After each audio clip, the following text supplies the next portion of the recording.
सावित्रीबाई फुलेंनी जे कार्य केले आहे त्या कार्याला अभिवादन करणे किंवा त्या कार्याची आपण जाणीव करून घेणे हे केवढे आज गरजेचं आहे ते आम्हाला त्यातून कळतं। मी सावित्रीबाई फुले त्यांचा इतिहास किंवा त्यांनी आपल्याकरता काय केलंय त्यावर खूप बोलणार नाही, पण मी फक्त काही वेळ तुमचा ह्या विषयावर घेऊ इच्छितो की मूवमेंट 21 ही जी सामाजिक संघटना आहे किंवा सामाजिक संस्था आहे, ह्या संस्थेने जवळपास 4 वर्षांपूर्वी हा निर्णय घेतला की आम्ही देशभरात सावित्रीबाई फुलेंच्या जन्मदिवसाच्या निमित्ताने राष्ट्रीय शिक्षक दिवस साजरा करायचा। आणि राष्ट्रीय शिक्षक दिवस कसा साजरा करायचा त्याची काय प्रक्रिया काय असेल किंवा एक कल्चरल प्रॅक्टिस ज्याला आपण म्हणतो ती काय असू शकते ती तयार झाली। आणि जवळपास 2020 पासून आणि तुम्हाला म्हणजे 20 नंतर कोविडची आपल्याला कोविड पॅन्डेमिक माहितच आहे सर्वांना, त्यानंतर त्या दरम्यानही देशभरात 50 ठिकाणी जवळपास ह्या दिवशी म्हणजे आंध्र प्रदेश तेलंगणा त्या साऊथ पार्ट मध्ये जिथे सावित्रीबाईंना खूप काही ओळखत नाही आता म्हणजे सावित्रीबाईंबद्दल जी माहिती आहे ती तिथपर्यंत पोहोचलेली नव्हती तेव्हा, पण आता तिथपर्यंत ती माहिती पोहोचलेली आहे। आणि तुम्हाला एक गोष्ट मी अवश्य सांगू इच्छितो इथे की आज मूवमेंट 21 ही सामाजिक आणि सांस्कृतिक संस्था आहे। ह्या संस्थेच्या माध्यमाने आज आंध्र प्रदेशात एक पडेरू नावाचा एक ट्रायबल डिस्ट्रिक्ट आहे, कोस्टल ट्रायबल डिस्ट्रिक्ट आहे, म्हणजे एकदम समुद्राला लागून असलेला तो आंध्र प्रदेशातला जिल्हा। त्या जिल्ह्यात अगदी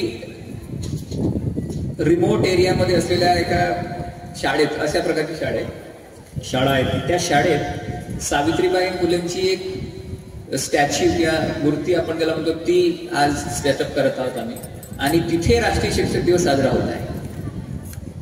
त्यावर आपल्याला कळेल की सावित्रीबाईंनी जे काही आमच्यासाठी आपल्या सर्वांसाठी केलंय ते किती मोठं आहे। त्या फक्त एक शिक्षिका होत्या त्याचपर्यंत त्यांची किंवा तीच त्यांची सर्वात मोठी भूमिका आहे किंवा तो त्यांचा सर्वात मोठा कार्य असं नव्हे। आज इथे मोठ्या संख्येत आपल्या मुली दिसत आहेत। इनफॅक्ट तिकडे मी बघत होतो आता मॅक्सिमम त्या तुमच्या कॉन्व्हेंट शाळेतील शिक्षिका मॅक्सिमम लेडीज आहेत।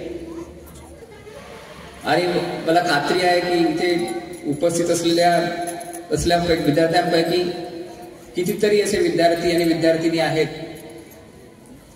जे फक्त आणि फक्त सावित्रीबाईंमुळेच इथे आहेत। सावित्रीबाई फुले आणि ज्योतिबा फुले नसते आणि त्यांनी जे काही केलं ते केलेलं नसतं तर आम्ही कदाचित इथे असे बसू शकलो नसतो। ज्या समाजासाठी मुलींसाठी स्त्रियांसाठी शिक्षणाचे द्वार हजारो वर्षांपासून बंद केलेले होते, ज्यांना शिक्षणाची मनाई होती, अशा मुलींसाठी स्त्रियांसाठी आणि समाजासाठी त्यांनी शिक्षणाचे द्वार उघडले। आणि म्हणून त्यांनी जे आपल्यासाठी केलंय त्याप्रती एक कृतज्ञता म्हणून आम्ही ह्या दिवशी राष्ट्रीय शिक्षक दिवस साजरा करतो। त्यांचं लग्न झालं तेव्हा त्या शिक्षित नव्हत्या, 9 वर्षाची किती लहान मुलगी असेल तेव्हा त्यांनी शिक्षण स्वतः घेऊन ज्योतिबांनी त्यांना शिकवलं। आणि 17 वर्षाची होती सावित्रीबाई तेव्हा 17 वर्षाच्या वयात त्यांनी पहिली मुलींची शाळा सुरू केली। आणि आज आपण बघतोय की मुलींचे प्रमाण किती वाढले आहे आणि जवळपास आपण त्याला काय म्हणतो समता म्हणतोय, शिक्षणाच्या क्षेत्रात मुलींच्या जी समता आहे ती आपल्याला बघायला मिळते। म्हणून ह्या दिवशी खऱ्या अर्थाने जर आपल्याला शिक्षक दिवस साजरा करायचा असेल तो सावित्रीबाई फुले यांच्या जन्मदिवशीच साजरा करायला पाहिजे। ह्या भावनेतून ही एक चळवळ म्हणता येईल ती चालू झाली आणि त्यानंतर आज जवळपास 25 जिल्ह्यांमध्ये भारतातल्या आम्ही हा राष्ट्रीय शिक्षक दिवस शाळांमध्ये किंवा सार्वजनिक जे आपले स्पेसेस आहेत तिथे साजरा करतोय। उद्देश शिक्षणाचे महत्त्व जाणून घेणे, शिक्षण प्रत्येकाला मिळाले पाहिजे, प्रत्येकापर्यंत क्वालिटी एज्युकेशन पोहोचले पाहिजे।